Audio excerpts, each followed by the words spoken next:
Today we're going to learn how to make our very own homemade teriyaki sauce.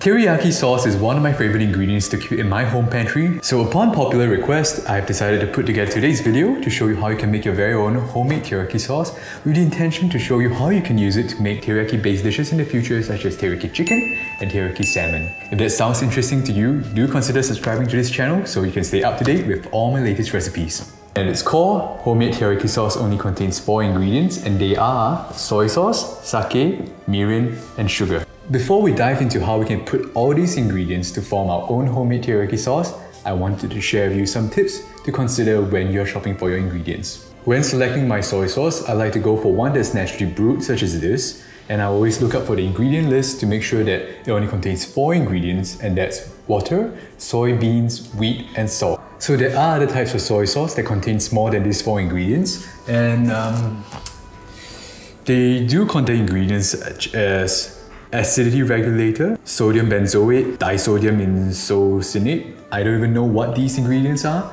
but if you can, to make a decent teriyaki sauce, I think a bottle such as this is good enough.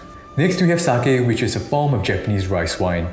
Now you can get your hands on very expensive drinking sakes like this, or you could get some regular cooking sake, which is going to be a lot more friendly for your wallet.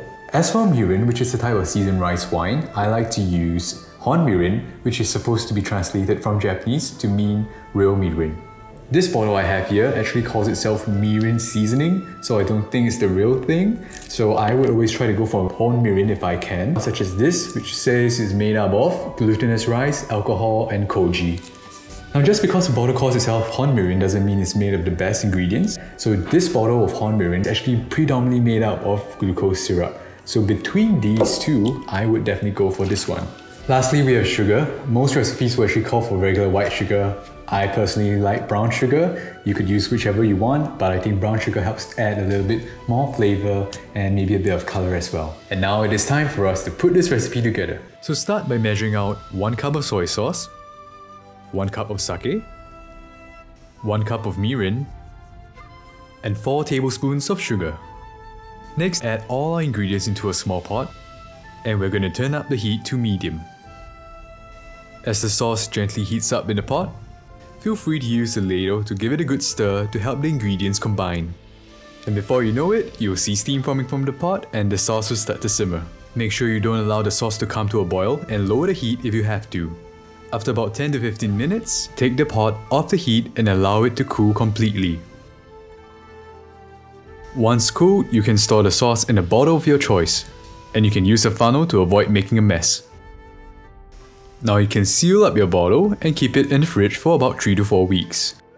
And that is it guys, you now have your own bottle of homemade teriyaki sauce. Some of you may actually like a sweeter teriyaki sauce, and by all means you can add a bit more sugar if you like that. I personally prefer a sauce that's less sweet, but there are days as well that I want a thicker and sweeter glaze. So what I would do is to reduce the sauce a little bit more and add some more sugar, and on the days where I want it less sweet again, I can just use it straight from the bottle. This gives me some flexibility to play around, which I really like, because the moment you've added too much sugar to this bottle, you can't take it out. But of course, tailor it as to how you like it, because at the end of the day, the most important person who has to like it is you. Thank you for watching this episode. Don't forget to like and subscribe to this channel, and I'll see you next time.